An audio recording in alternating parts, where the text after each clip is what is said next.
Bonjour à toutes et à tous et bienvenue sur Cannes Série Live, la plateforme digitale de Cannes Série saison 3, disponible du 9 au 14 octobre, en ligne, mais aussi à Cannes. Aujourd'hui, nous sommes avec Éric Rochant, que nous sommes très heureux d'accueillir. Bonjour Éric Rochant. Bonjour. Aujourd'hui, l'idée de cette masterclass, ça va être de parler de votre parcours, de revenir sur votre cheminement, à la fois en tant que cinéaste, car vous avez une grande carrière de réalisateur vraiment pour le cinéma, puis ensuite de parler également du passage à la série, comment ça s'est fait. Parce que je crois que vous avez la particularité d'être quelqu'un qui est à la fois pleinement cinéaste et pleinement aussi créateur de séries et showrunner, évidemment, du Bureau des légendes. Vous avez beaucoup raconté que votre goût du cinéma est venu de vos parents et notamment du cinéma américain des années 70. Le cinéma américain des années 70, c'est ma cinéphilie, disons, d'adolescent. C'est la cinéphilie qui m'a donné envie de faire du cinéma. Avant, j'étais purement spectateur, ahuri, abéti par les films que je voyais. Je vais évidemment commencer probablement, je pense que mon premier film, ça doit être au cinéma, je veux dire, ça doit être évidemment euh, le livre de la jungle, le dessin animé de Walt Disney. Ensuite, j'ai vu assez rapidement des films comme Ben-Hur, par exemple, qui m'ont beaucoup marqué en salle et à la sortie. Hein. Je me rappelle que j'habitais dans le quartier pas loin de la Bastille et il y avait en particulier il y avait le cinéma qui était à Saint-Paul, cinéma Saint-Paul, et là il y avait des affiches, à l'époque les affiches de cinéma c'était absolument immense, ça me faisait rêver. Hein. Donc le- alors, on avait la télé à la maison, donc je regardais pas mal de feuilletons à la télé, en particulier je regardais un feuilleton qui s'appelait Joss Randall, qui était un feuilleton américain, un western, avec Steve McQueen, et j'étais passé devant le cinéma Saint-Paul, où il y avait une grande affiche avec Steve McQueen, et c'était Bullitt. Et je pensais que c'était Joss Randall qui jouait dans ce cinéma. Enfin bref, donc tout ça pour dire que j'ai une cinéphilie assez évidemment portée sur le cinéma américain, parce que mon père m'emmenait voir des westerns, mon oncle m'emmenait voir des westerns aussi. Et ensuite, quand j'étais ado, j'avais déjà envie de faire du dessin animé, ça a commencé comme ça. Et puis ensuite, donc voilà, quand j'étais ado, j'ai regardé tous les films des années 70, assez politisés, des films qui avaient un point de vue politique assez important, évidemment anti-américain. C'est des films américains un peu anti-américains, contre la guerre du Vietnam, contre la CIA. J'ai donc un background de films d'espionnage un peu anti-CIA, comme Les Trois Jours du Condor, par exemple, ou de Parallax View, par exemple, de Alan J. Pakula, et d'autres encore. Euh, et là, je voyais trois films par jour, hein, parce qu'il y avait des cinémas qui faisaient des festivals de films américains qui permettaient de voir plusieurs films par jour. Donc là, j'ai une grosse cinéphilie de cette époque qui m'a donné envie de faire des films assez rapidement. Et voilà, donc je viens de là, effectivement. Vous avez fait l'IDEC, qui est évidemment l'ancêtre de la FEMIS. Il me semble que c'est la promotion 80-83. Et là, c'est une espèce de promotion mythique dont on reparle souvent dans la presse, où vous étiez avec Arnaud Desplechin, avec Pascal Ferrand. Moi, j'ai fait une école parce qu'en fait, je ne connaissais personne dans le cinéma. Ma famille n'était pas du tout dans le cinéma, donc j'avais du coup le choix entre me former sur le tas, comme on disait, c'est donc vraiment me lancer dans le métier comme assistant, stagiaire, comme on fait souvent, hein. Ou alors faire un peu plus, enfin, prendre le raccourci de l'école. Donc, dans ce cas-là, j'ai tenté plusieurs écoles. Et les deux écoles à l'époque, c'était des écoles publiques parce que j'allais pas faire une école privée. Donc, les deux écoles publiques, c'était donc l'école Louis Lumière qui existe encore, qui était une école plutôt technique, et l'IDEC qui était une école plutôt artistique, c'est-à-dire plutôt de créativité. Euh, le Louis Lumière formait des chefs opérateurs, des ingénieurs du son, principalement, quand l'IDEC formait des scénaristes, des monteurs et des réalisateurs. Bon. Donc, j'ai raté une ou deux fois le Lumière. J'ai passé les concours en même temps. Et puis, j'ai réussi l'IDEC du premier coup, par hasard, parce qu'en fait, c'était un peu quand même une sorte de loterie quand même, hein. Et donc, l'IDEC, à l'époque, était une école où il y avait un directeur de droite euh, et un directeur des études de gauche, carrément communiste. Ce qui fait qu'il y avait un vrai conflit entre les deux. Et du coup, ils passaient leur temps un peu à se tirer dans les pattes. Et du coup, ils nous laissaient un peu tranquilles, nous les élèves. C'est vrai qu'on a une promotion, celle que j'ai partagée avec Arnaud Desplechin et Pascal Ferrand. La promotion d'avant, la promotion d'après. Hein, avant, il y avait Christian Vincent et Éric Barbier. Dans notre promotion, il y avait Philippe Leguet. Bon. Et ben, ce qui caractérise ces promotions, c'est qu'on a été laissés à nous-mêmes. On a été laissés à nous-mêmes avec énormément de moyens, parce que l'IDEC était une école où il y avait beaucoup de moyens. Vraiment, il y avait genre 16 caméras, il y avait plus d'une dizaine de caméras 16 mm, il y avait une dizaine de caméras 35 mm, il y avait des salles de montage, il y avait un audit de mixage qui était absolument incroyable. Enfin, il y avait énormément de moyens. C'était pas c'était pas de la rigolade, hein. Il y avait un studio de tournage avec des projecteurs. Enfin, vraiment, c'était un studio de cinéma, quoi. Et donc, on était laissés à nous-mêmes pendant 3 ans. On avait le droit donc de demander à tel ou tel réalisateur, tel ou tel critique, tel ou tel scénariste de venir nous faire cours. Donc, on a demandé à des réalisateurs et à des critiques de venir nous faire cours. On a rencontré des vrais chefs opérateurs qui nous ont fait cours, des grands chefs opérateurs. Et puis, on a fait des films. Voilà. En fait, on a fait des films. On prenait les caméras, on avait 3 jours pour faire un court-métrage. On piquait les caméras et on les gardait pendant une semaine. On ne les rendait pas jusqu'à ce qu'on ait fini notre film. Donc, il y avait une sorte de vrai... c'était un vrai happening, en fait. C'était un happening, et donc, on a appris par l'erreur. On a fait beaucoup de conneries. On a fait beaucoup de mauvaises choses. Mais c'était un vrai apprentissage, disons, par la créativité et l'erreur. Et voilà, je ne suis pas sûr que les écoles de cinéma maintenant fonctionnent comme ça, parce qu'elles sont un peu plus tenues, parce que je crois que ce qui a caractérisé aussi notre promotion, c'est qu'on a coûté beaucoup d'argent. Puis arrive votre premier long métrage qui sort en 1989, Un monde sans pitié. Et donc, alors c'est un film qui déjà a très bien marché, plus d'1 million d'entrées. Pour un premier film, c'est assez exceptionnel. Alors peut-être qu'on peut commencer par un extrait qui est tout simplement votre entrée en cinéma, qui est le générique de début d'Un monde sans pitié.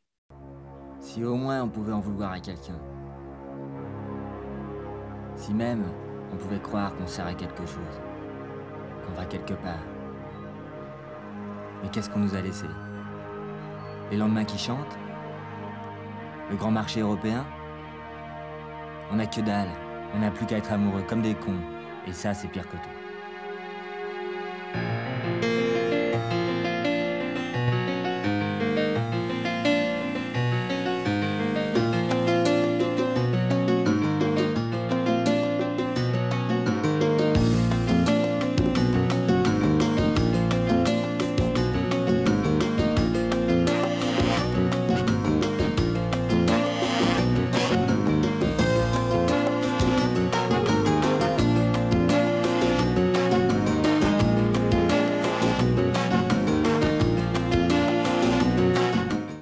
On a l'impression, en revoyant aujourd'hui cette séquence d'ouverture, donc plus de 30 ans après maintenant, que c'est quasiment une profession de foi cinématographique, puisque on a l'impression que vous reprenez un peu l'esthétique du cinéma des années 70, justement, un personnage seul dans une ville avec des focales qui ressemblent vraiment à celles du cinéma américain des années 70. Est-ce que quand vous voyez cette séquence aujourd'hui, vous dites que c'était une profession de foi quasiment de votre œuvre?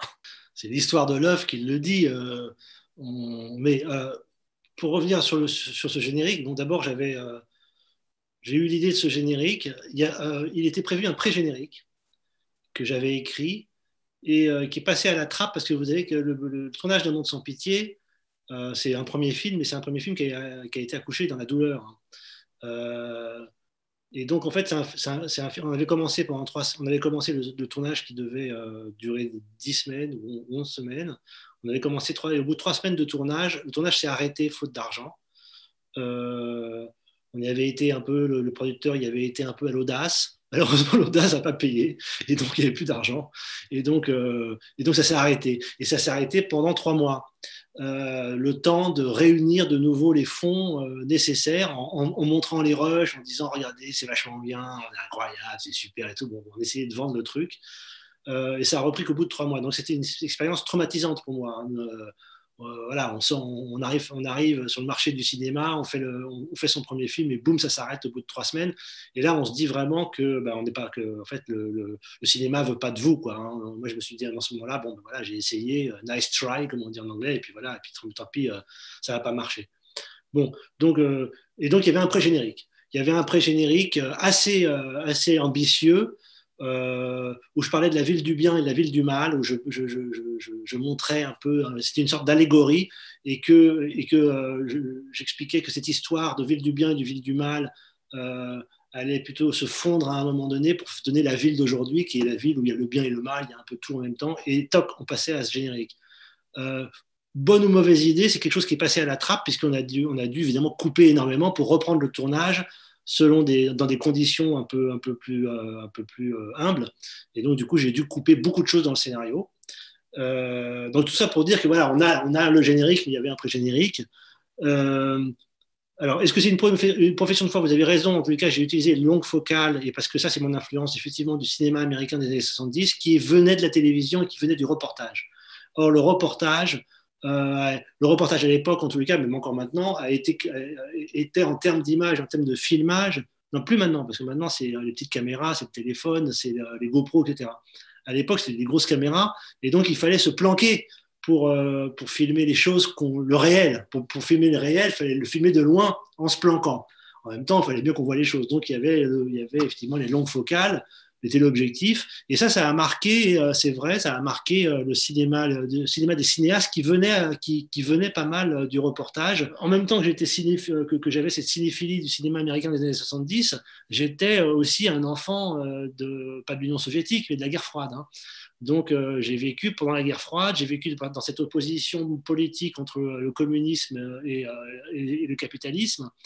Et bon, voilà, le communisme étant quand même, en même temps, étant quand même au cœur de la gauche française et en même temps, voilà, porteur d'un certain nombre de fléaux, ayant fait beaucoup de morts. Et donc, la fin des idéologies, donc la destruction du mur de Berlin,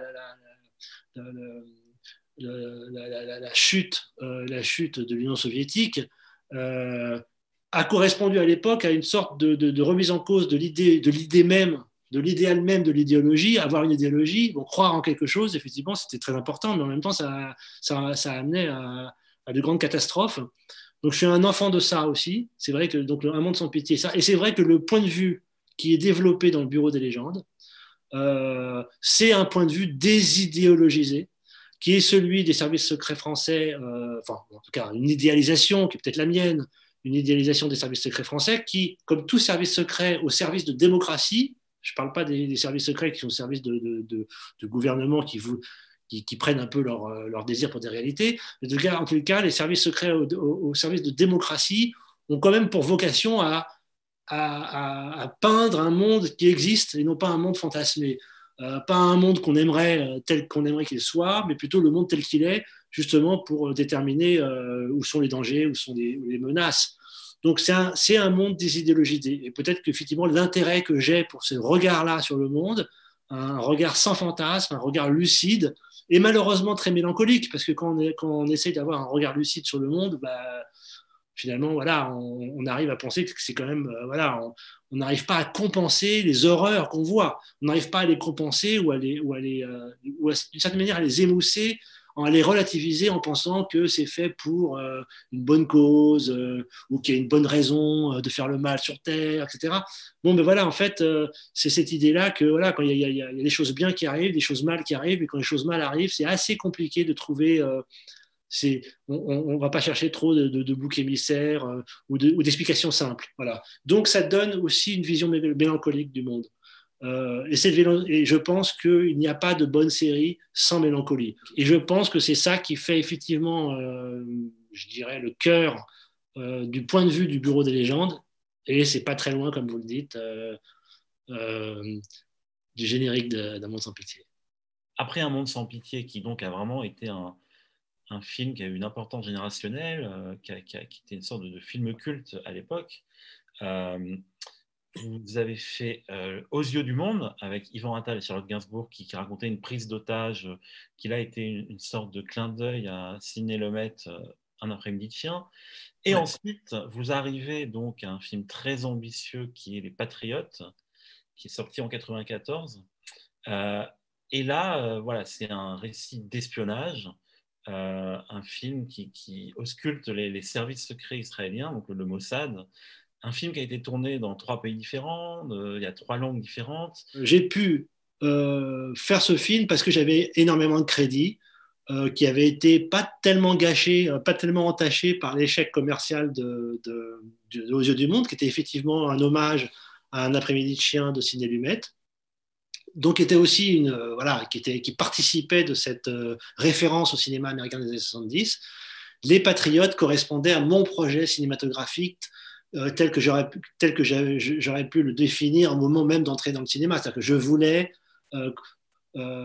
faire des films comme Les Patriotes. Voilà, ça, c'était mon projet. Alors, j'ai fait Un monde sans pitié parce que je ne pensais pas pouvoir faire un premier film sans parler des choses que je connaissais.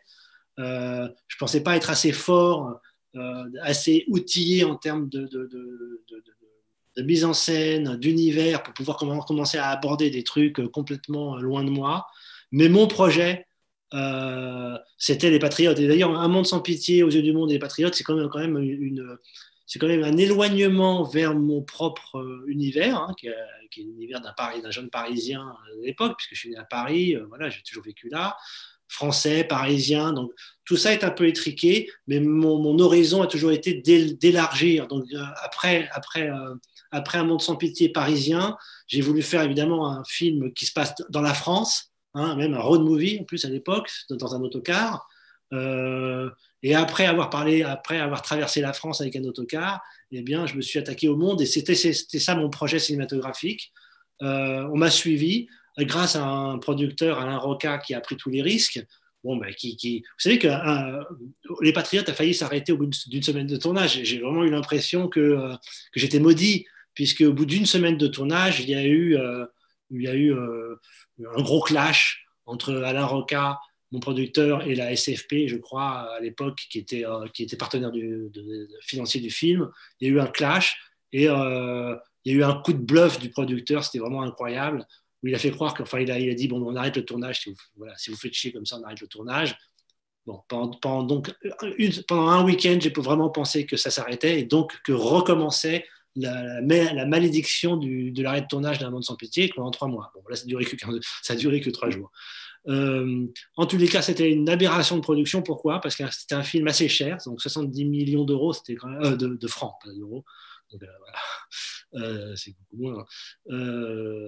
Mais sans vedette. Alors là, faire un film comme ça, sans vedette, ça n'a pas de sens. Ce film qui est un excellent film, qui est extrêmement apprécié aujourd'hui et qui est présenté par beaucoup comme vraiment un peu les prémices du Bureau des légendes. Et comment expliquez-vous qu'à l'époque, ça n'ait pas été un succès ? Il y a plusieurs explications différentes, mais qui sont complètement compatibles les unes avec les autres. C'est vrai le film a eu une très très grosse réputation avant d'arriver à Cannes. Pour arriver à Cannes, déjà, il y a une très grosse réputation. Soirée de gala formidable. Et en fait, la chute a commencé le lendemain. La chute a commencé le lendemain parce que je pense que, en fait, alors c'est lié à plusieurs choses. La première, c'est que on m'a reproché, les gens qui m'avaient soutenu, les critiques qui m'avaient soutenu à l'époque sur Un monde sans pitié, m'ont reproché une trahison en fait de mon projet cinématographique. C'est-à-dire, j'avais fait un film sur la réalité des jeunes d'aujourd'hui, à la limite sur Aux yeux du monde, j'avais fait encore un film sur la réalité des jeunes de l'époque. Puis tout d'un coup, je me mets à faire un film qu'ils ont qualifié de hollywoodien. Et donc, tout d'un coup, c'était une trahison. Il y avait une sorte d'anti-américanisme à l'époque qui a permis à certains et qui faisait un peu pas la pluie et le beau temps, mais qui était assez important dans la critique. Qui pour un film comme ça avait de l'importance. Les critiques n'ont jamais eu de vraie influence sur les comédies, sur les films très populaires. On n'a rien à foutre. Les films vivent leur vie sans les critiques. Il y a des films qui peuvent pâtir de mauvaises critiques. Or, le film est passé à Cannes, et à Cannes, c'est une exposition extrêmement importante, pour le bien comme pour le pire. un film peut être descendu à Cannes, et s'il est complètement descendu à Cannes, malheureusement, il va difficilement se relever, alors que s'il est encensé à Cannes, il va en profiter. Donc c'est une caisse de résonance du bien ou du mal qu'on peut penser d'un film. Donc il y a eu ça déjà, il y a eu un procès en trahison euh, de mon propre projet. Bon, ça, c'est une première chose. La deuxième chose, c'est que justement, comme vous dites, cette vision désidéologisée du monde, finalement, qui est effectivement à l'origine d'un monde sans pitié, mais et qui a l'aboutissement sur le bureau des légendes, est présente dans les Patriotes. Et alors là, pour le coup, il s'est présent à un endroit, en tous les cas, sur un thème qui demandait à l'époque, mais encore maintenant, enfin maintenant à l'époque du Covid, on en parle moins, mais qui appelait beaucoup de passion. C'était Israël. Or, avoir un point de vue désidéologisé du fait israélien, hein, c'était bien ça le problème, c'était pas possible. On ne pouvait pas parler d'Israël, donc comme moi dans mon film, à travers les services secrets israéliens, c'est-à-dire le Mossad, on ne pouvait pas en parler sans prendre position, sans dire quelque chose sur oui ou non Israël, oui ou pour ou contre le fait israélien. Donc, du coup, comme moi, je suis fidèle à cette vision comme ça, défantasmée, disons, du monde, et donc d'Israël, aussi, malheureusement pour tous les autres, eh bien, effectivement, oui, c'est pas un film. C'est un film qui pose le fait Israël comme un fait, comme une réalité. Ça, déjà, il y a des gens qui n'étaient pas d'accord avec ça. Hein. Ils disaient, ben non, Israël n'est pas une réalité qu'on peut accepter comme ça. Mais aussi, dans l'autre sens, c'était pas un film qui non plus qui parlait du problème palestinien. Parce que pour certains, Israël n'était n'était que le problème palestinien. Ensuite, il y a eu aussi peut-être, parce que le procès, si vous voulez, le procès en trahison qui m'a été fait, c'est que tout d'un coup, je passais au film de genre. C'est un peu un film de genre, c'est un film d'espionnage, même si c'est pas un film d'action. C'est un film de genre. Or, je passais au film de genre quand, dans le cinéma français, on n'était pas prêt encore à accepter une affirmation forte, une proposition forte dans ce style-là. Donc voilà, je crois que le film n'a pas été... alors après, il y a d'autres problèmes de distribution, voilà, il n'a pas été bien distribué, etc. Mais en fait, il n'a pas été synchrone avec le moment. Après les Patriotes, vous avez quand même continué à faire des films dans les années suivantes, comme Anna Oz, Vive la République, Total Western en 2000, puis L'école pour tous en 2006. Donc vous continuez à tourner des films, notamment vous faites des comédies, mais il y a forcément un moment où vous vous êtes mis à vous intéresser parallèlement aux séries télé. Et est-ce que vous pourriez dater le moment où vraiment les séries télévisées commencent à vous intéresser? Mon premier pas dans la série télé, c'est pas avec une série que j'adore, mais bon, j'avoue avoir été pris, ça a été par la série 24. J'ai vu la première saison de la série 24 à la télé, hein. Et là, j'ai quand même été sidéré. J'ai été sidéré, en fait, parce qu'il y avait des moyens que j'avais jamais vus. Bon, il y avait une petite coquetterie formelle, hein, vous vous rappelez, série 24, c'était l'idée du split screen. Bon. Il y avait cette coquetterie formelle qui était très, très bien foutue, quoi, très bien mise en œuvre. Mais il y avait une écriture quand même très, très efficace, avec une facture nouvelle et avec quand même un concept assez magnifique à l'époque. Hein, c'était quand même de dire, voilà, on va raconter une histoire sur 20 épisodes, je crois, je ne sais pas si c'était 20 épisodes, qui se passe en 24 heures, donc, ou en 24 épisodes.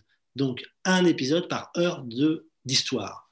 Donc ça, c'était un parti pris formel et narratif extrêmement audacieux. Et je dois dire que voilà, j'ai été pris. C'est quand même une série on s'est essoufflé au bout de quelques saisons. Mais au début, c'était tout le monde disait que c'était haletant. Voilà. Donc je suis rentré dans la série là, en me disant tiens, là, il y a quand même une proposition créative assez forte. J'ai commencé à m'intéresser aux séries. C'est à peu près vers cette époque que j'ai rencontré mon partenaire et associé Alex Berger, qui lui était déjà dans les séries américaines, ayant des origines, étant moitié américain. Et donc, il m'a dit un jour, t'as pas vu The Wire? Je me dis, comment, mais tu connais pas The Wire, mais t'es fou, quoi. C'est comme si tu aimais bien la littérature sans avoir jamais lu Balzac. Enfin, donc, faut que tu regardes, The Wire. Donc, j'ai commencé à regarder The Wire, et là, effectivement, j'ai découvert un autre aspect de la série qui était la vraie profondeur thématique et narrative que offre David Simon sur Baltimore et dans The Wire, plus les Sopranos ensuite. Donc je me suis rendu compte, voilà, avec ces trois séries-là, je me suis rendu compte de l'audace créative que je n'ai plus beaucoup trouvé dans le cinéma à l'époque. Voilà, c'était peut-être à un moment donné où je me disais, bon, ben, ouais, les films, maintenant, c'est un ou deux par an extraordinaires. Les propositions vous voyez, narratives, les propositions audacieuses étaient plus rares dans le cinéma, et je les retrouvais dans la série. Le fait est que moi, j'arrive à un moment à la série parce que le cinéma ne m'offre plus beaucoup, en tous les cas, ce genre de sensation et ce genre d'émotion. Bon, c'est peut-être aussi un peu un truc de génération. Mais par contre, je me rends compte que dans la série, il y a ça. Et d'ailleurs, il y a ça, et c'est encore vivant. Quand je vois, par exemple, Succession, je pense que le rapport au réel est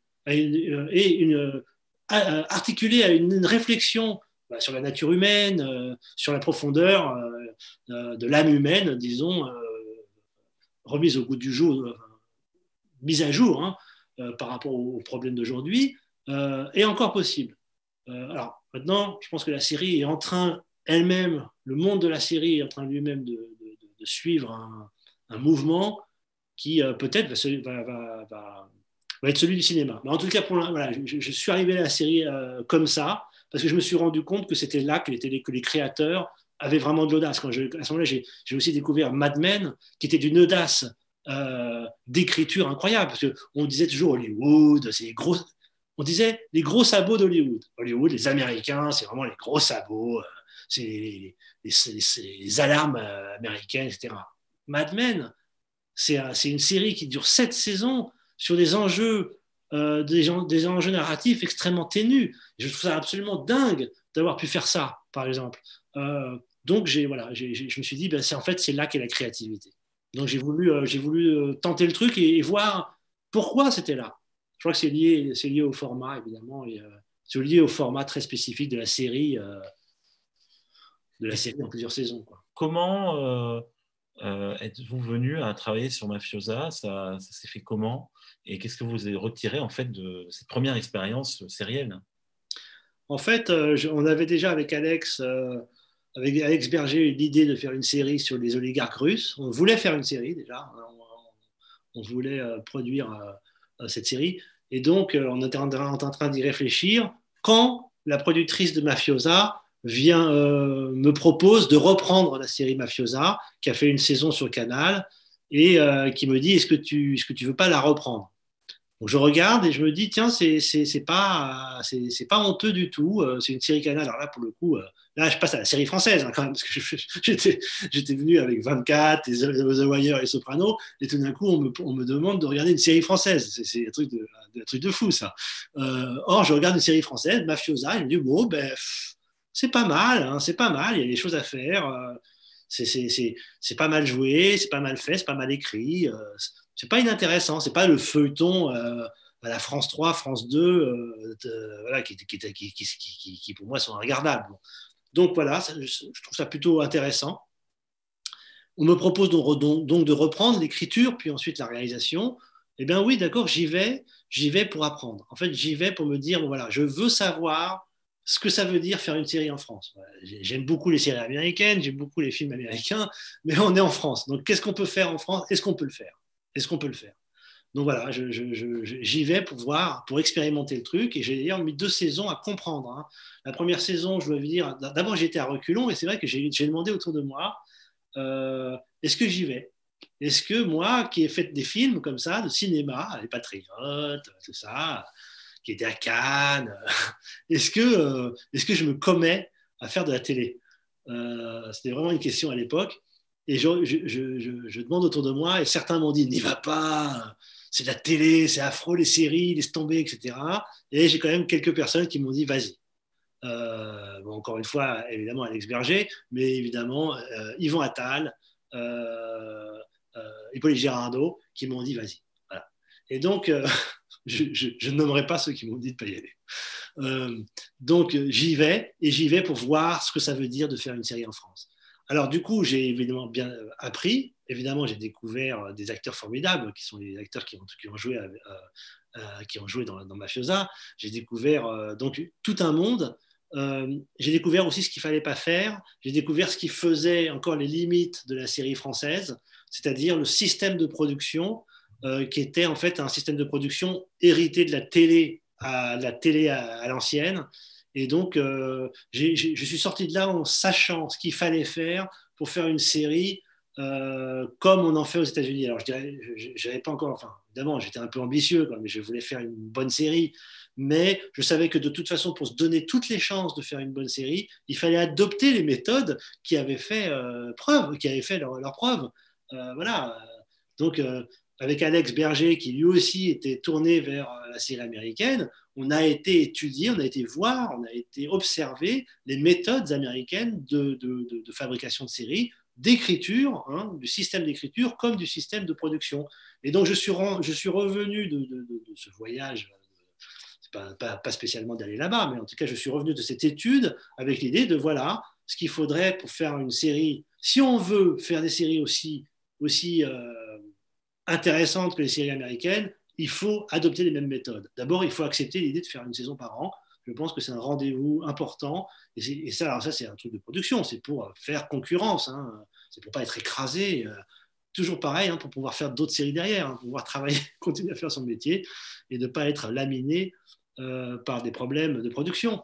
Donc voilà. Et effectivement, c'est comme ça que j'ai eu l'idée. Enfin, c'est comme ça que j'ai adapté le concept que j'ai inventé sur le Bureau des légendes. J'en ai fait aussi. On l'a adapté à une méthode de production à l'américaine qu'on a proposée à Canal+.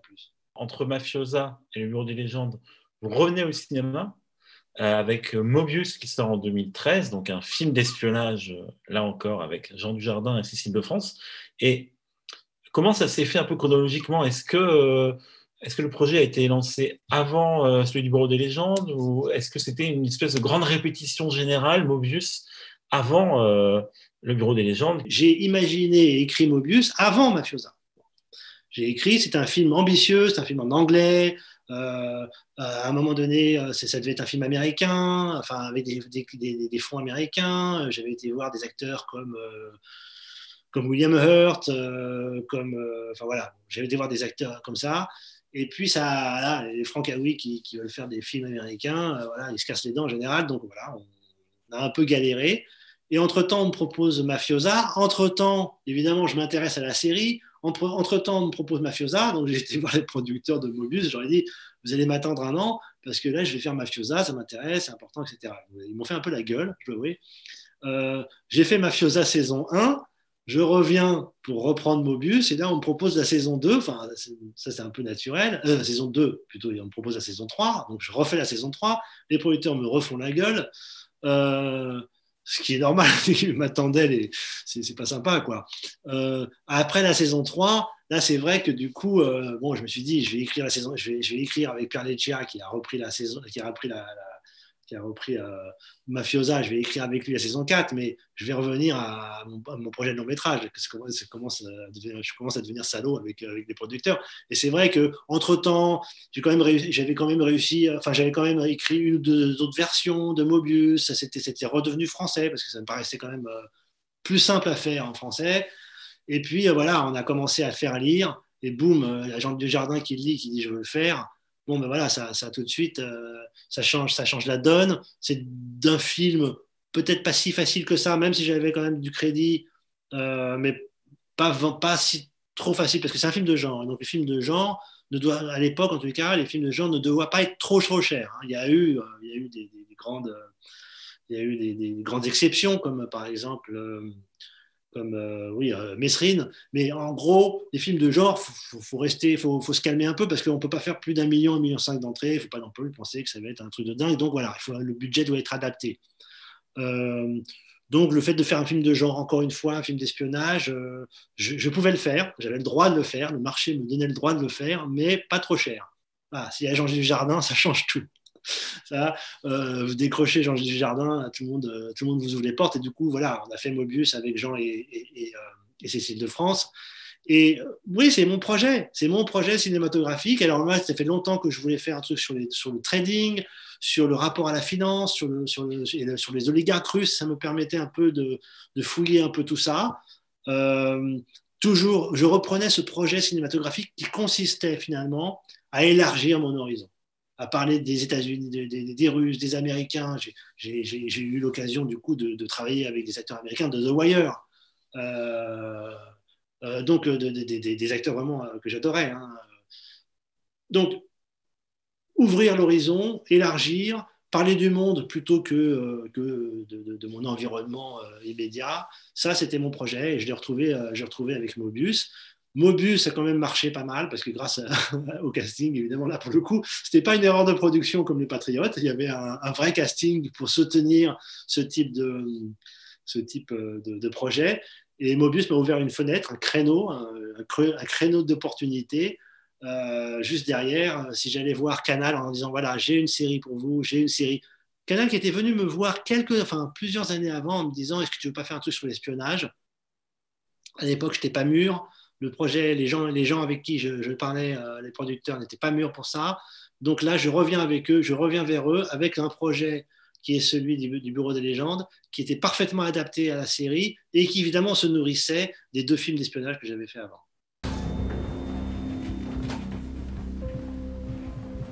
La salle de Crisin est occupée. Je vous ouvre la 2. Ouais, très bien, merci.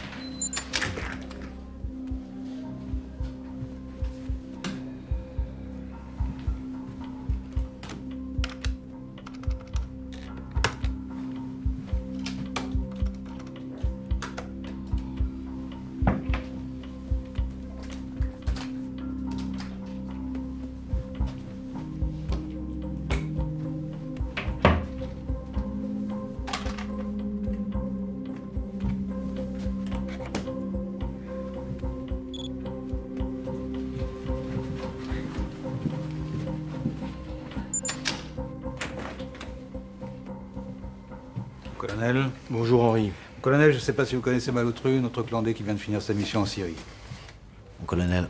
Malotru. Vous savez pourquoi on m'appelle Mag? Moula Gaufre. Clandé comme vous, 8 ans de Moscou. Enchanté, mon colonel. Mon colonel, Henri, j'ai pensé qu'il serait utile de faire venir le premier référent de Cyclone, Jacques Bordier. Jacques n'a pas été seulement son premier référent, mais il a aussi conduit l'entraînement de Cyclone. Oui, excellente idée.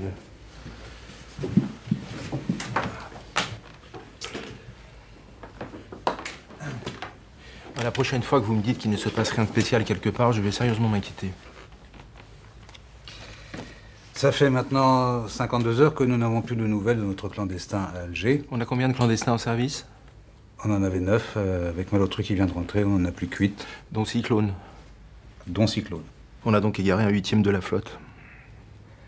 Là, on voit à quel point, dès le pilote, en fait, il faut créer une langue, une atmosphère, un style, des partis pris très forts de réalisation, d'écriture, de jeu des acteurs. Nous, qu'on a été vendre le Bureau des légendes à Canal, c'est vrai que je leur ai dit, voilà, moi, on veut faire le Bureau des légendes, voilà mon concept, voilà mon pitch, voilà la série que je veux faire, mais voilà aussi comment on veut la faire. C'est-à-dire qu'on a vendu aussi bien en même temps une façon de faire le script, hein, c'est-à-dire que voilà, je leur proposais une histoire et un concept, mais on leur a dit aussi on veut le faire comme ça parce que sinon ça ne nous intéresse pas. Ça ne nous intéresse pas de le faire à la française. Voilà. On le fait et si on le fait comme ça, sinon on ne le fait pas. Et c'est vrai que du coup ça a rencontré quelque chose chez Canal où ils disaient oui, eux aussi, ils avaient besoin quand même de commencer à mettre le pied dans une façon de faire des séries qui correspond au standard mondial maintenant. Et c'était toujours dans l'idée que bientôt, à l'époque ils n'étaient pas encore là, mais bientôt, vous savez, il y a Netflix qui va arriver, puis derrière il y a Amazon, et puis derrière il y a Apple, derrière il y a Disney, derrière il y a HBO, ils vont tous arriver sur le marché français, mais eux ils font une saison par an. Hein. Donc nous, avec nos d'une certaine manière, avec nos mafiosas, on ne va pas y arriver. Donc, il fallait imposer cette méthode, mais cette méthode-là a demandé à tout changer dans la façon de faire les séries en France, et en particulier déjà dès l'écriture. Concrètement, ça veut dire quoi? Ça veut dire qu'en général, avant qu'on allait voir Canal, on disait voilà, je vais écrire ci, je vais écrire ça, j'ai écrit le pitch. Canal demande d'écrire un scénario, un pilote, on lui écrit, on discute, ça dure 1 an et demi, et après on y va. Là, c'était tout de suite, en fait, s'ils acceptaient, c'était tout de suite une room, parce qu'il fallait que les gens soient formés le jour où ça partait en développement. C'est-à-dire le jour où Canal disait, bon, maintenant qu'on a lu le pilote, on a lu la Bible, alors on y va. Il fallait qu'à ce moment-là, on soit capable d'y aller et écrire la série dans un laps de temps qui permettait de faire une saison par an. Donc il fallait en même temps être prêt à le faire. Donc il fallait tout de suite être à 8 autour de la table. J'avais décidé de prendre 4 seniors et 4 juniors, ce que les Américains appellent staff writers, c'est-à-dire des gens qui sont là pour devenir seniors après, mais en fait pour assurer la relève. Car en fait, une série, c'est une langue particulière. C'est une langue très spécifique. Pour que les gens soient capables de travailler à l'écriture d'une série, il faut qu'ils apprennent la langue de la série. La langue, ça veut dire quoi? Ça veut dire quelques règles, je dirais quelques règles d'écriture, quelques règles de style, quelques règles éthiques. Il y a une éthique d'écriture à suivre qui est très importante. C'est ça qui fait l'ADN d'une série. On ne peut pas faire n'importe quoi. Si on participe à l'écriture de The Wire, on ne peut pas commencer à faire du polar à l'ancienne. Si on va sur l'écriture de Soprano, on ne peut pas commencer à faire n'importe quoi. On est obligé d'adopter la stylistique et donc en fait les règles d'écriture et les règles éthiques d'écriture de la série elle-même. Donc pour ça, et pour ne pas perdre de temps, il faut que les gens soient formés au fur et à mesure qu'on avance. Donc au fur et à mesure qu'on a commencé à écrire la série, on était obligé de former ceux qui allaient l'écrire un peu plus tard. C'est toujours été comme ça qu'on a pu finalement commencer, bon an, mal an, on a pu entretenir finalement l'équipe d'écriture qui a ensuite enchaîné différentes saisons. C'est en faisant du turnover sur l'équipe, mais en faisant de la formation en même temps. Et donc ça a été vraiment la première chose. Évidemment, pour qu'il n'y ait pas de déperdition de style ni d'énergie, quand on est à temps à écrire une série, il faut un chef d'orchestre. Il faut quelqu'un qui prenne les décisions, qui tranche, qui arbitre sur les différentes choses, qui dise oui ou non, qui donne les limites, qui dise il faut faire ci, il faut faire ça, qui ait une vision globale de toute l'écriture, des 10 épisodes. Et donc, pour ça, il faut une personne. Donc, il faut une personne qui soit le chef d'orchestre de tout ça, c'est le showrunner, qui ensuite ne va pas lâcher le bébé à la fin de l'écriture. C'est ce qui se faisait en France aussi, et encore maintenant. Il y a des gens qui écrivent, puis après... c'est un réalisateur, c'est un producteur qui prend le truc en charge et va savoir ce que deviennent les écrits. Il y a une sorte de démocratie, d'aspect démocratique dans la création, pourquoi pas, mais ça ne permet pas non plus de faire une saison par an. Donc il faut quelqu'un qui assure la continuité stylistique et la continuité du point de vue, car à la base d'un concept de série, il y a un point de vue, il y a un désir. Et ce point de vue, il ne faut pas qu'il se perde, parce que s'il se perd, il devient moins fort, et en devenant moins fort, il n'a plus aucun intérêt. Est-ce que quand vous commencez le Bureau des légendes, quelque part dans un coin de votre tête, vous vous dites que ça va aller jusque-là, que dans les saisons suivantes, on ira beaucoup à l'étranger, qu'on parlera des guerres qu'il y a sur les terrains étrangers? Dès le départ, le Bureau des légendes, c'était une série sur... Alors, au départ, c'était plutôt l'atelier du Bureau des légendes. Le Bureau des légendes, c'était l'endroit où on fabriquait les légendes. Pour moi, j'allais faire une série sur l'endroit où on fabrique les fausses identités. Après, assez vite, on s'est rendu compte que c'était trop étriqué. Mais il n'empêche que dès le départ, même quand c'était ça le concept, dès le départ, c'était l'histoire de quelqu'un qui mentait à son service. Dès le départ. Dès le départ, c'était quelqu'un qui refusait, qui ne parvenait pas à se débarrasser de sa légende. Il avait une fausse identité, il avait vécu avec cette fausse identité, il ne parvenait pas à la lâcher. Donc ça, c'était le concept de départ.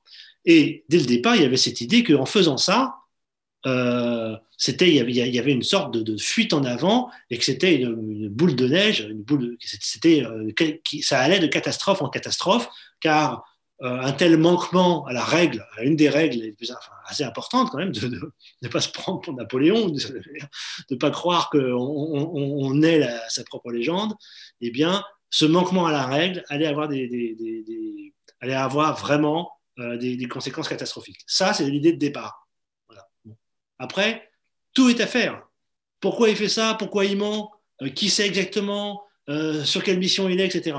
Et c'est vrai que pendant très longtemps, il mentait pour autre chose que cette histoire d'amour. Moi, ça me paraissait un peu trivial. Je me disais, ah, il va quand même mentir pour une histoire d'amour, faut pas déconner. Camille de Castelnau, elle, pensait tout de suite, mais non, mais tu peux aller chercher ce que tu veux comme raison. C'est le plus simple et le plus universel, c'est parce que c'est par amour. Il le fait par amour. J'ai résisté pendant assez longtemps, mais finalement, j'y suis venu, il faut toujours essayer. Hein. Quand on a des idées comme ça, il faut toujours essayer les choses, aller jusqu'au bout, les écrire. Et en les écrivant, on se rend compte à quel point c'est mauvais. Bon, du coup, on revient au truc. Il faut expérimenter, il ne faut pas avoir peur d'expérimenter. Ça ne sert à rien de décider qu'une idée est mauvaise si on n'a pas été jusqu'au bout de l'idée, si on n'a pas écrit. Alors, là vient encore un peu plus, deux éléments. Mais un élément qui est important, c'est qu'on a rencontré évidemment la DGSE. Il fallait bien avoir le droit d'utiliser le nom de la DGSE, le logo, s'inspirer un peu des locaux, aussi peu qu'on puisse le faire.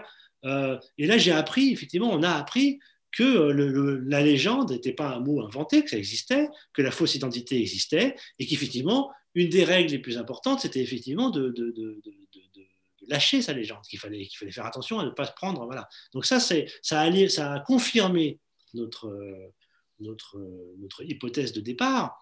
J'ai rencontré un diplomate à qui j'ai posé la question.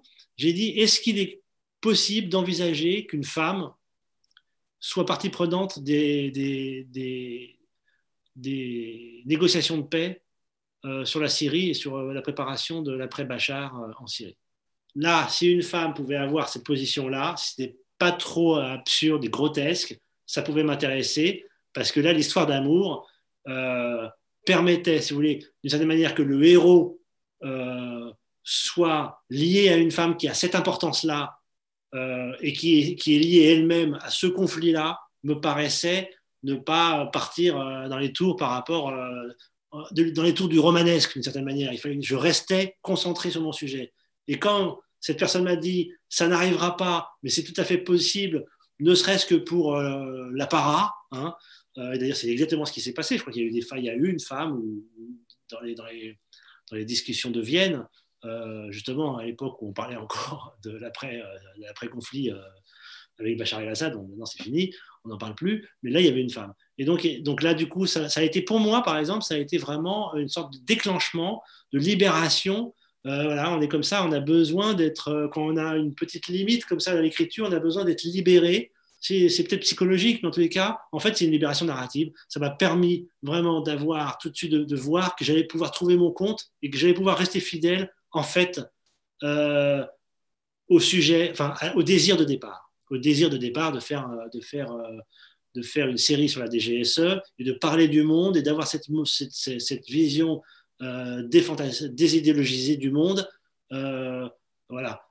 Ça me permettait de tenir un peu tous les tenants et les aboutissants de mon projet. Voilà, et donc c'est pour ça. Donc voilà, c'est comme ça que naît une idée. Hein. C'est un nœud en fait. Hein. C'est vraiment un nœud. Quand vous imaginez la fin de la saison 2, est-ce que vous ne vous dites pas déjà, donc ça impliquera qu'on ait les moyens en saison 3, qu'on ait la possibilité, même en termes de production, de gérer cette situation et voilà, de vraiment faire une série de terrain en fait. Avec Camille, quand on commence à se dire qu'est-ce qu'on va écrire dans la prochaine saison, ça va être quoi? Donc, on fait du brainstorming, on se dit quels sont les thèmes, les pays dans lesquels on a envie d'aller, est-ce qu'on a été assez loin dans la saison précédente, est-ce qu'on a envie de creuser des choses, est-ce qu'on a envie de développer des choses, et puis évidemment sur les personnages, qu'est-ce qu'on a envie de raconter sur les personnages, qu'est-ce qu'on n'a pas raconté sur eux encore, comment on peut creuser leur psychologie, mais surtout comment on peut dramatiquement explorer des nouveaux terrains sur les personnages. Voilà, où peut-on les mener? Donc, ces réflexions en même temps sur les personnages et en même temps sur les thématiques qu'on a envie d'aborder, plus aussi des histoires de narration, hein, c'est-à-dire quel type de narration on n'a pas encore fait. Voilà, est-ce qu'on a n'a jamais encore raconté un assassinat. Est-ce que ça vaut le coup de le faire? On n'a jamais raconté le vol d'un avion, le vol de technologie. Est-ce qu'on a envie de le faire? Voilà. Bon, ben, une fois qu'on a fait ça, voilà. Et là, peu à peu, dans mon esprit, se dessinait finalement une idée de la fin de la saison. Elle est jamais nette au départ quand on commence à écrire, même quand on commence à écrire.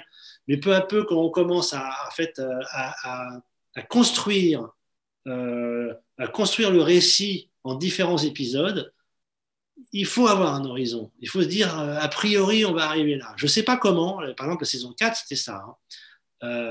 Saison 4, oui, saison 4, enfin, la saison où, à la fin, Malotru meurt.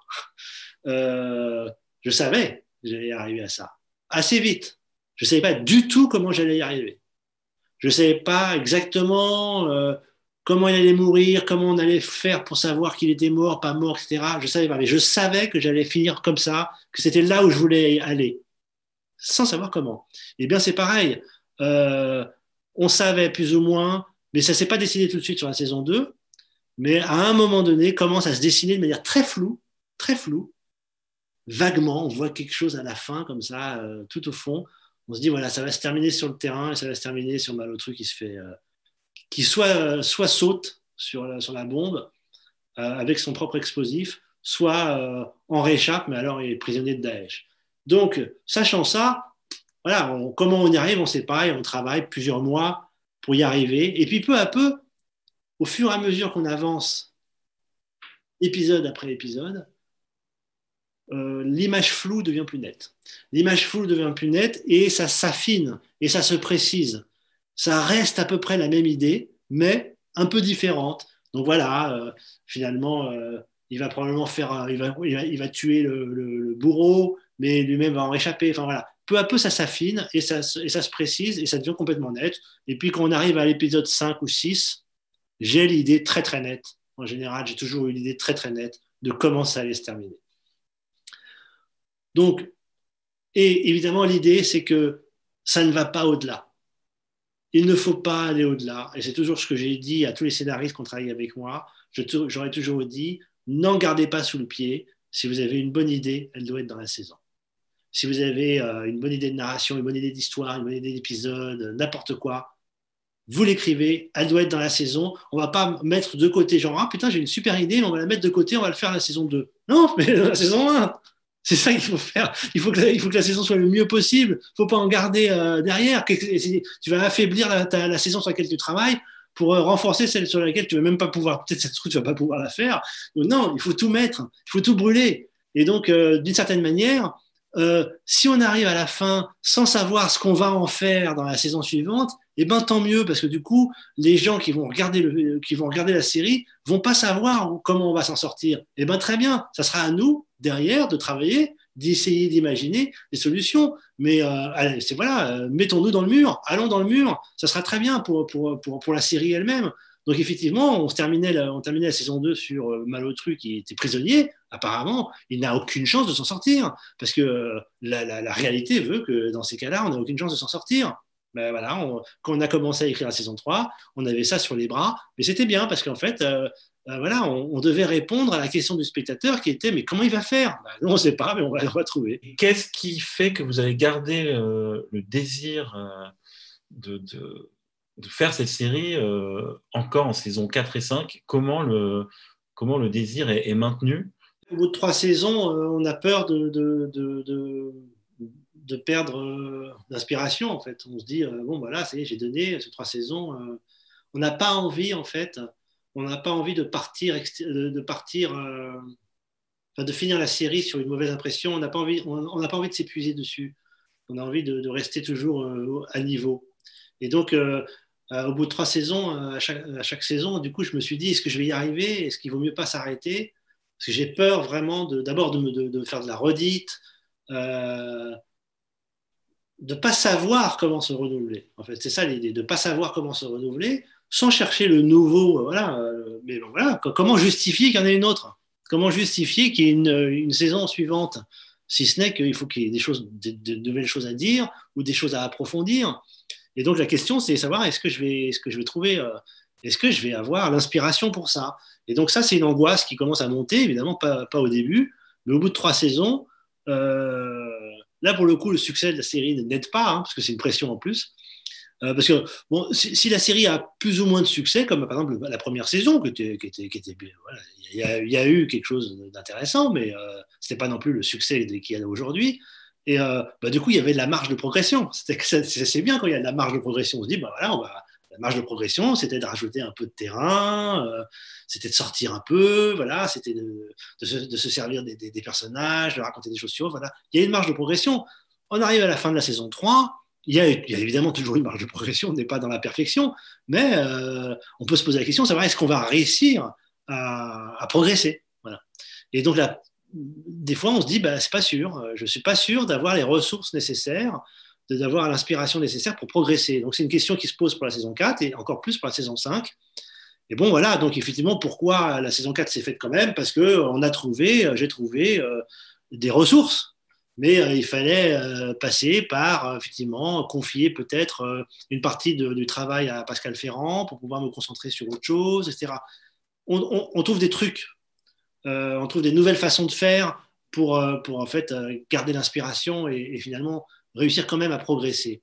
Passage de la saison 4 à la saison 5, là, pour le coup, là, j'ai vraiment cru que je n'étais pas sûr d'y aller. Je n'étais vraiment pas sûr d'y aller parce que je me suis dit, là, je ne sais pas, à chaque saison, à partir de la 4, enfin, sur la 4 et la 5, je me suis dit, il faut que j'arrête, sinon ça va péter, quoi.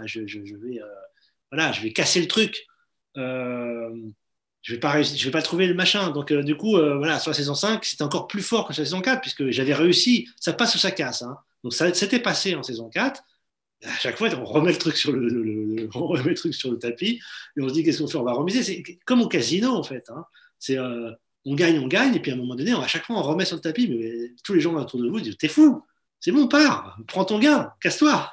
Tu ne vas pas remettre tout sur le tapis. Et là, on remet tout sur le tapis encore avec un peu la peur de perdre. La peur de perdre, c'est quoi? C'est la peur de ne pas progresser, de ne pas aller au-delà des choses.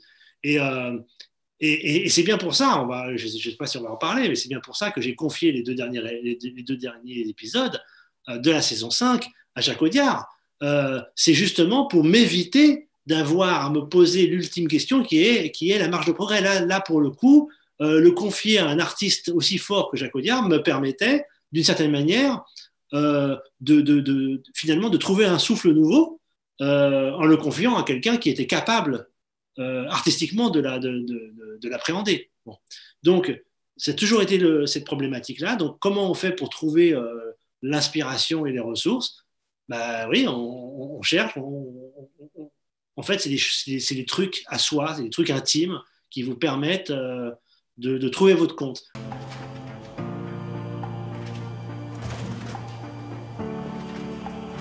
Павел Лебедев, это не вы случайно? Да. Кто-то только что оставил для вас посылку.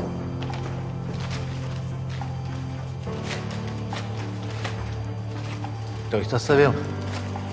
Какая-то женщина. Прямо сейчас. А она только что ушла.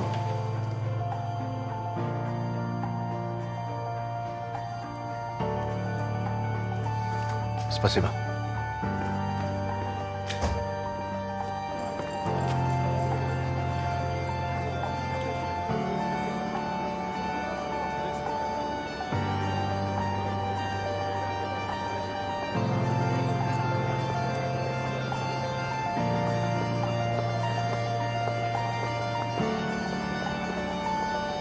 Надя! Надя! Надя! Надя.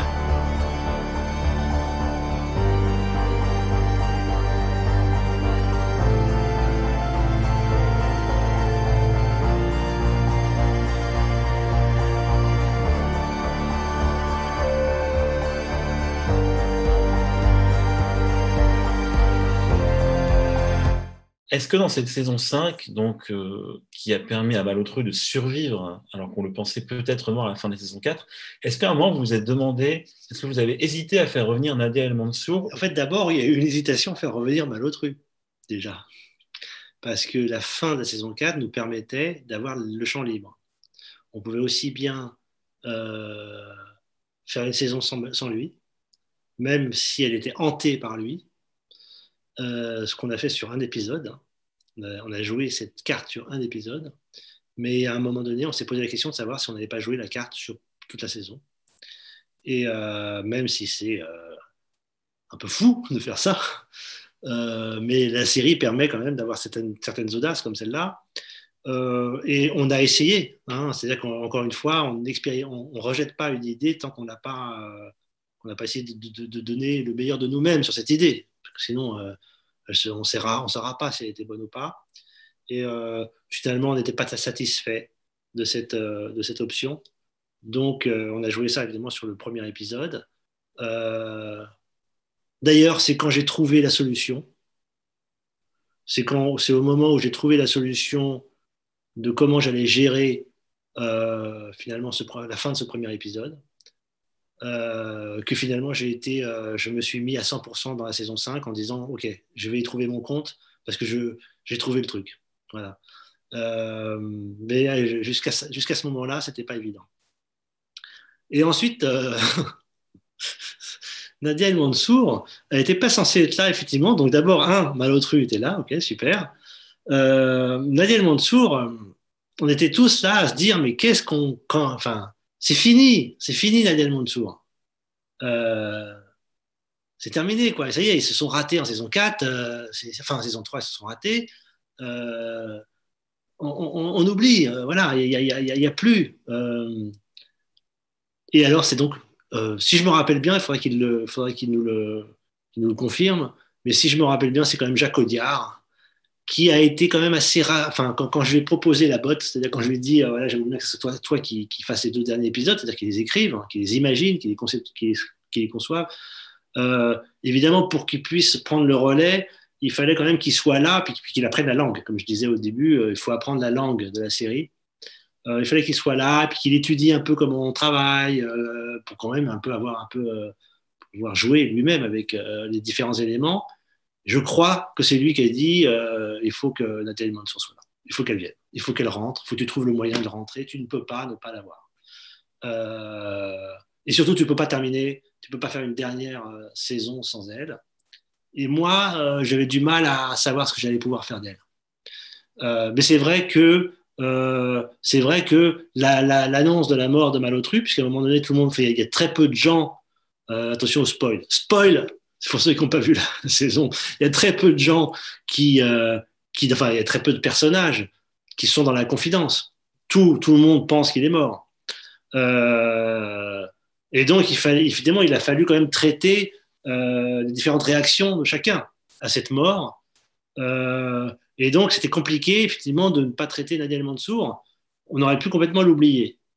En fait, c'est de la même manière. J'ai accepté qu'elle revienne quand, en fait, j'ai trouvé la solution narrative, quand j'ai trouvé la solution dramatique qui me permettait de la faire revenir. C'est-à-dire quand j'ai trouvé, en fait, l'idée que j'avais envie de traiter et qui pouvait me permettre de trouver mon compte narratif, mon compte de scénario, quoi. C'est-à-dire que je me dis, tiens, il y a une bonne histoire à raconter. Et c'est à ce moment-là que je me suis dit, il faut que je me démerde. Faut que je me démerde pour que Malotru soit dans la position de l'exfiltrer. Si j'arrive à monter ce truc-là, à monter ce bousin, où Malotru va être dans la position d'exfiltrer Nadia El Mansour, de la faire sortir du pays par ses propres moyens, pas avec l'aide de la DGSE, et que l'idéal, ce serait de faire un épisode entier là-dessus, c'est-à-dire vraiment faire un suspense qui fasse monter et que ça soit très angoissant, qu'on soit avec elle, là ça m'intéresse qu'elle soit là. Donc vous voyez, c'est pareil, c'est toujours Jacques Audiard me dit il faut Nadia, je ne vois pas comment c'est possible. D'abord parce que lui, il avait envie qu'elle soit là. Donc, comme c'est lui qui allait terminer, il fallait bien que je lui livre Nadia El Mansour. Elle n'allait pas sortir du chapeau. Il faut Nadia. Et moi, pour qu'il y ait Nadia, il fallait que j'ai une idée dans laquelle je me retrouve. Et donc, c'est celle-là. Et donc, après, on construit des trucs pour arriver à ça. Vous voyez, sans savoir comment on va y arriver. Je crois que c'est à peu près comme ça que ça fonctionne. Et donc, vous parlez de Jacques Audiard et de la collaboration avec lui. Il a donc écrit et réalisé les 2 derniers épisodes sous quand même votre supervision et avec votre collaboration. Et donc, je vous propose de voir eh bien, tout simplement un extrait du dernier épisode de la saison 5, réalisé donc par Jacques Audiard, et on est vraiment vers la toute fin de la saison. Господа, я хочу поднять этот бокал за Пашу, который доказал всем нам, что у нас внутри остается что-то очень здоровое, которым он ловко воспользовался, чтобы уничтожить нас. За Павла! А Павел.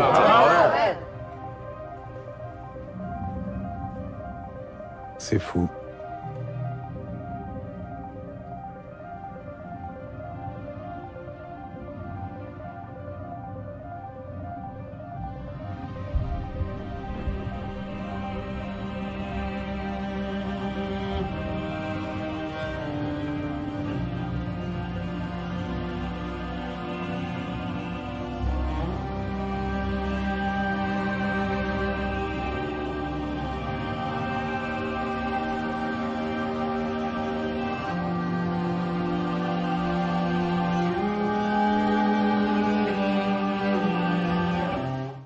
Les 2 derniers épisodes, dont cette séquence, ont évidemment beaucoup fait parler. Il y a eu un accueil parfois enthousiaste, on a entendu des gens aussi plus critiques. Beaucoup ont eu l'air décontenancés du changement un petit peu stylistique, visuel même qu'amenaient les 2 derniers épisodes. Alors moi, à titre personnel, je trouve que c'est une fin extrêmement réussie parce qu'on est vraiment dans l'esprit de la série. Il y a la musique de Rob qui est aussi quelque chose de très important dans les 5 saisons de Bureau des légendes. On est vraiment, pour moi, au cœur de ce qui fait la force de la série. Mais vous, personnellement, comment avez-vous vécu cette fin ? Notamment certains commentaires qui disaient que vous aviez peut-être été un peu dépossédé de votre série, que Jacques Audiard avait fait un peu ce qu'il voulait. Voilà, il y a vraiment eu du bon et du moins bon dans les commentaires. Donc, plusieurs mois après, quel est votre bilan de l'accueil en fait de cette fin de saison 5 ? L'accueil, c'est une chose, et puis moi, ce que j'en pense, c'est autre chose.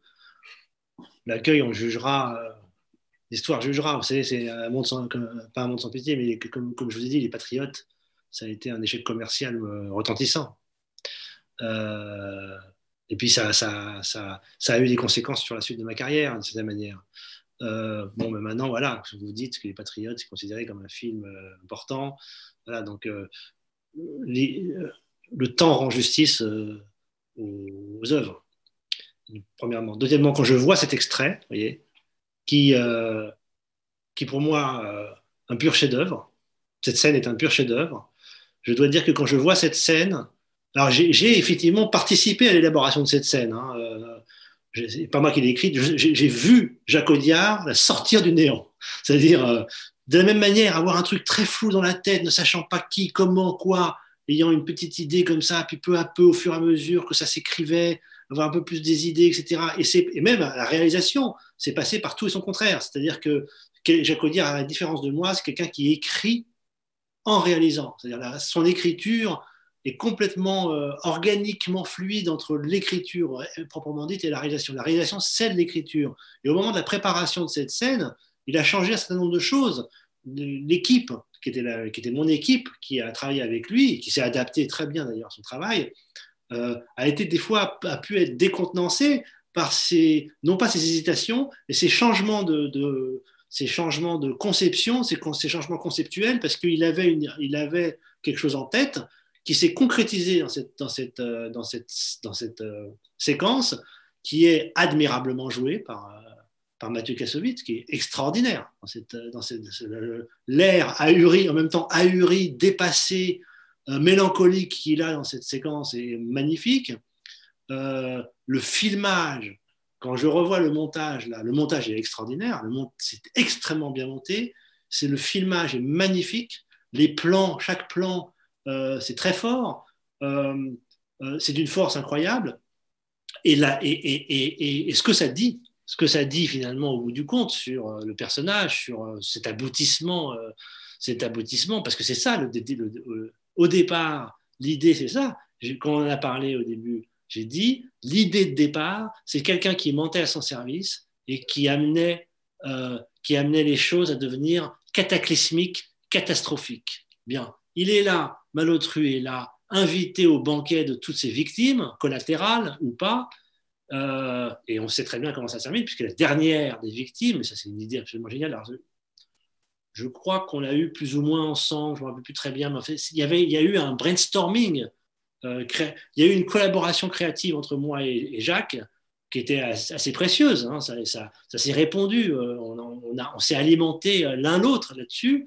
Au départ, c'est lui quand même, parce que moi je lui ai donné carte blanche, mais il voulait que je sois là, et j'ai été là à sa disposition. Et c'est vrai qu'à certains moments, on a pu discuter, raconter, et puis imaginer des choses. Comment la séquence se termine, avec l'ultime victime collatérale de sa connerie, Malotru, bon, ben voilà, c'est d'une force incroyable. Et pour moi, cette scène justifie absolument ma décision de lui confier les 2 derniers épisodes, parce que vous savez quoi, une scène magnifique comme ça par épisode, je signe demain. À l'heure actuelle, où en est le projet de suite du Bureau des légendes? À l'heure actuelle, c'est sur les rails, c'est beaucoup plus sur... il y a eu il y a eu une petite crise entre-temps, qui est la crise du Covid, qui a évidemment un peu rebattu pas mal de cartes dans le cinéma, dans la série, et dans l'écriture, et les équipes, etc. Enfin, à l'heure actuelle, effectivement, il y a une reprise. Alors, ce ne sera pas une saison 6 du Bureau des légendes, je ne crois pas, c'est plutôt proche du spin-off ou du reboot, disons. Il y aura une nouvelle proposition de série qui sera dans l'esprit et la philosophie du Bureau des légendes, avec des personnages du Bureau des légendes, très probablement, et c'est en train d'être écrit aujourd'hui. J'aurais pu demander, d'ailleurs j'ai demandé à Jacques Audiard de le faire, mais justement il a plein de films à faire, donc du coup c'est non. Et puis il y a une autre équipe qui est en train de travailler dessus, et voilà, ça prend du temps, ça prend un peu de temps de concevoir les choses de telle manière qu'effectivement, de la même manière, l'équipe qui reprend le Bureau des légendes va devoir y trouver son compte. Mais trouver son compte dans un truc comme ça prend un petit temps de conception important, et qui en plus n'est pas évident aujourd'hui, vu l'état d'angoisse un peu permanente qu'il y a en ce moment, et pas seulement à cause de la Covid, hein, à cause aussi des problèmes géostratégiques aujourd'hui. Vous voyez, l'élection aux États-Unis n'est pas faite pour nous apaiser tous. Donc voilà, donc on est dans un monde qui bouge très rapidement, qui fourmille d'affect, qui nous fait fourmiller d'affect et de sensations. Donc voilà, je pense que c'est lié, tout est lié, mais voilà, je pense que oui, le Bureau des légendes n'est pas terminé. En tous les cas, moi j'ai fini ma proposition, ma série à moi est terminée, mais l'univers qui a été créé à travers cette série n'est pas terminé. Vous, à titre personnel, actuellement, je crois que vous travaillez sur une nouvelle série. Alors, je ne peux pas en dire grand-chose. Effectivement, je travaille sur une nouvelle série assez ambitieuse. Malheureusement, je ne peux pas en dire grand-chose, si ce n'est que voilà, j'ai un projet de série sur lequel que j'écris en ce moment. J'ai deux projets de films aussi que j'aimerais faire. Donc voilà, je suis à l'œuvre. Et donc, je reviendrai avec une série voilà. Il y aura un vaccin.